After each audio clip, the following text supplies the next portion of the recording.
Bonjour à tous. Cette vidéo est une vidéo de cours sur le son. Le son qui est une notion au programme des secondes Bac Pro.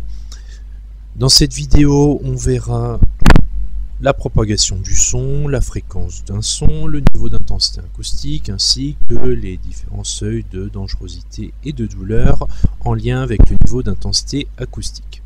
Pour tout ce qui est propagation du son qui arrive juste après, ça sera l'objet d'une autre vidéo. Donc on va commencer tout de suite par parler de la propagation d'un son et bien de voir comment un son est créé, comment il se propage et comment il est réceptionné. Donc déjà il faut savoir qu'un son c'est produit par une vibration. Vibration d'un objet qui sera une source. Donc en fait, à chaque fois que vous entendez quelque chose, ça veut dire qu'un objet, une entité ou quelque chose a vibré. Cette source, on va l'appeler dans ce chapitre l'émetteur. Donc, les exemples courants d'émetteurs, on a des haut-parleurs, un téléphone, un ordinateur. On a aussi les cordes vocales, quand on parle, tout simplement. Il y en a plein d'autres. Tout objet qui émet un son est un émetteur, tout simplement. Une fois que le son a été émis, il faut qu'il se propage. Alors, le problème pour le son, c'est qu'il ne peut se propager que dans un milieu matériel. Dans le vide, c'est pas possible. Tout simplement parce que les vibrations doivent se propager et doivent se transmettre pour que le son puisse avancer et donc partir de l'émetteur et aller jusqu'à un récepteur.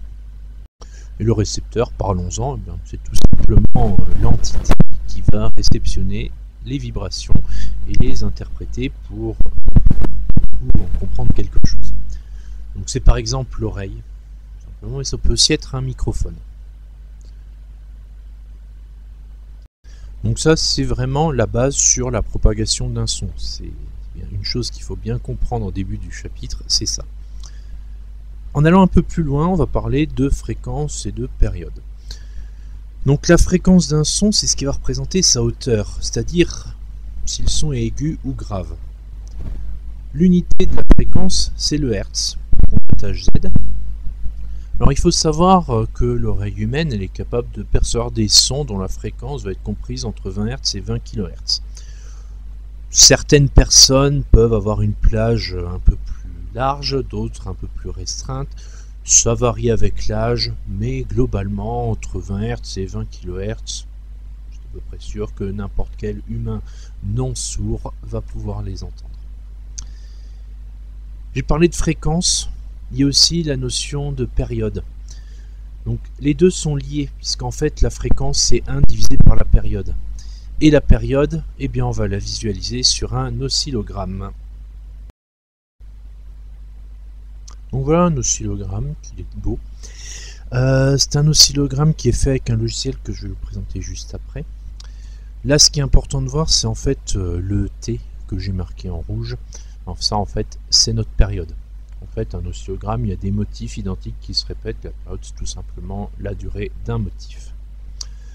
Donc le logiciel en question c'est le logiciel Oscillo version 5 qu'on va regarder maintenant. Donc voilà sur le logiciel Oscillo. Alors je ne vais pas vous le présenter dans les détails là. Ce qui m'intéresse surtout c'est de visualiser notre oscillogramme. Donc avec la période qui est bien ici. La fréquence, on l'a indiqué ici avec le réglage que j'ai fait. On va pouvoir la modifier. L'idée étant de bien regarder quand on modifie la fréquence, qu'est-ce qui va se passer au niveau de la période. Donc là par exemple, si j'augmente quelque peu ma fréquence, ma période va diminuer. C'est logique, puisque la fréquence c'est 1 divisé par la période. Donc plus la fréquence est élevée, plus la période sera courte. Et inversement bien sûr. Inversement on va aller dans l'autre sens. Et on le voit ici. Donc voilà pour tout l'intérêt. Alors si vous voulez télécharger Oscillo, je vous mets le lien vers le site. Vous pouvez le télécharger, il contient plein de logiciels de physique-chimie qui sont très bien. On va continuer sur tout ça et on va regarder un petit peu ce qu'on va obtenir en termes d'audition par rapport aux différentes fréquences, donc entre 20 Hz et 20 kHz. On va voir les sons graves, les sons aigus, les sons médiums, comment on les classe. Donc ce tableau représente bien toutes les hauteurs de son qu'on peut avoir. Alors il faut savoir que avant les 20 Hz, donc de 0 à 20 Hz, on aura ce qu'on appelle des infrasons qui ne sont pas audibles. De 20 Hz à 300 Hz, on aura des sons qui sont plutôt graves. De 300 à 1500 Hz, on aura des sons dits médiums, donc entre le grave et l'aigu. Et enfin, de 1500 à 20 000 Hz, on aura les sons aigus. Et tout ça, sons graves, sons médiums, sons aigus, ça constitue les sons audibles pour les êtres humains. Au-delà de 20 000 Hz, on a ce qu'on appelle les ultrasons. Les ultrasons qui sont souvent utilisés dans les TP sur les ondes sonores pour des raisons pratiques évidentes. Il faut savoir que les ultrasons, si nous, humains, on ne les entend pas, ce sont des sons qui peuvent être entendus par certains animaux, notamment les chauves-souris, les dauphins, qui utilisent ces sons pour communiquer entre eux. Et concernant l'oreille humaine, si certes elle est capable d'entendre des sons de 20 Hz à 20 000 Hz, elle sera particulièrement sensible aux fréquences qui seront entre 20 Hz et à peu près 5000 Hz.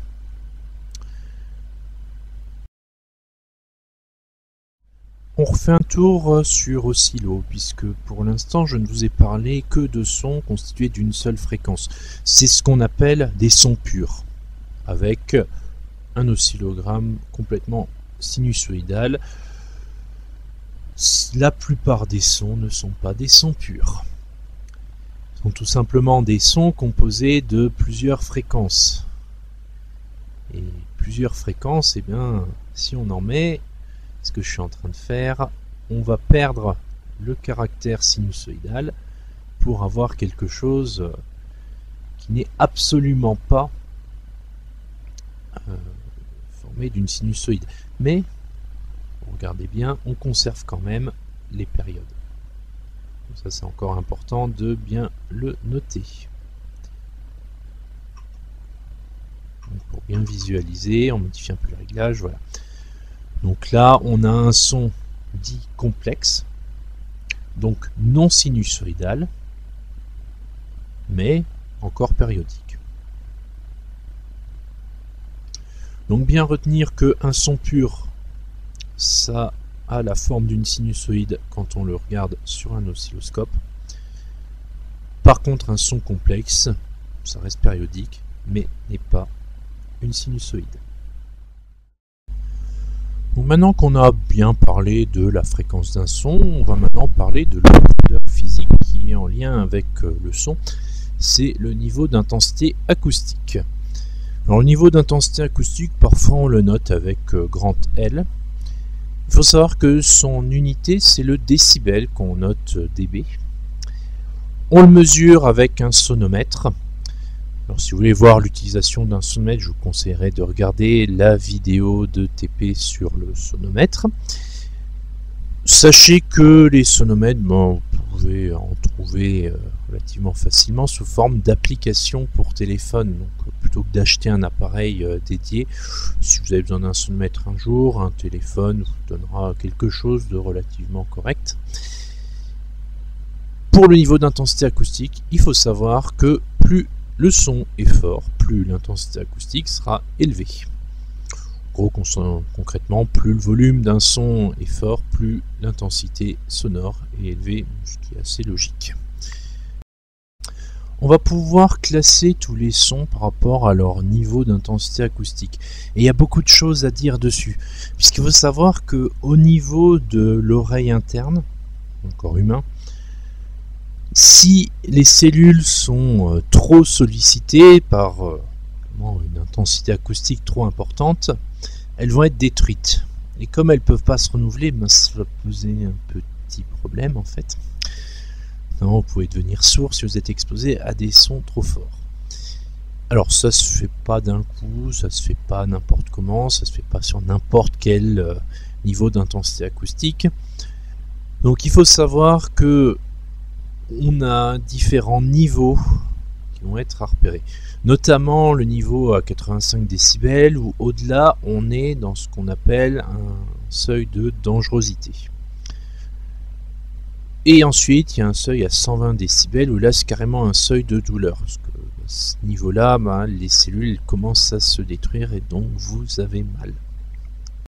Alors le rôle du physicien, ça va être de mesurer un son avec un sonomètre et de dire si oui ou non il y a danger et d'en tirer une interprétation.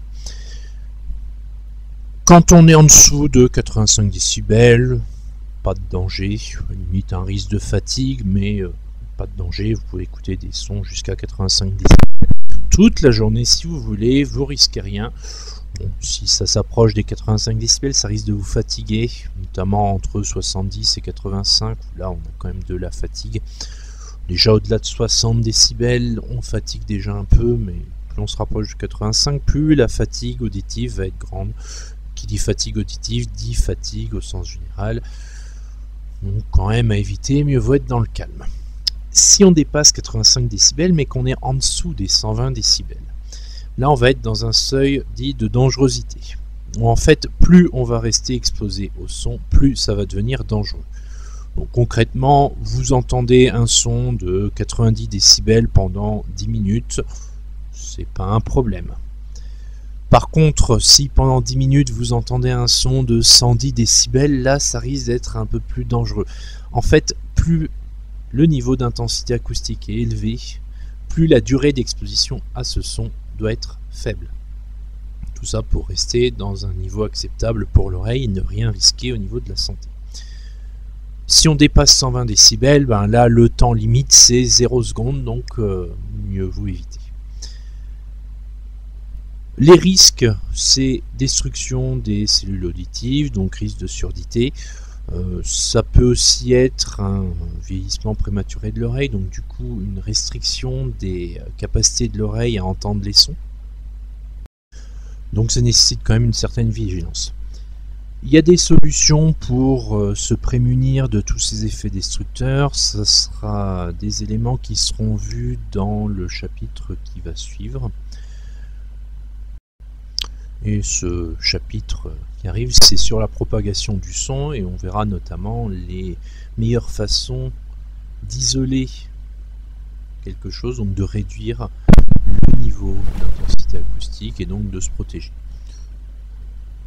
Petite information, jouer sur les matériaux, tout ça pour réduire l'effet du son et on verra aussi que la distance ça a un impact. Pour aujourd'hui, on va s'arrêter là. Donc si vous voulez voir la suite, n'hésitez pas à vous abonner à la chaîne.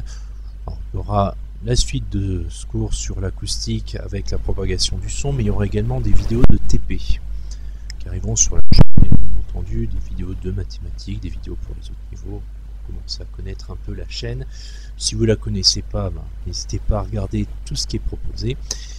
Si la vidéo vous a plu, un pouce bleu. Si vous avez des questions, vous allez en commentaire, j'y répondrai avec plaisir. Et du coup, je vous dis à très bientôt.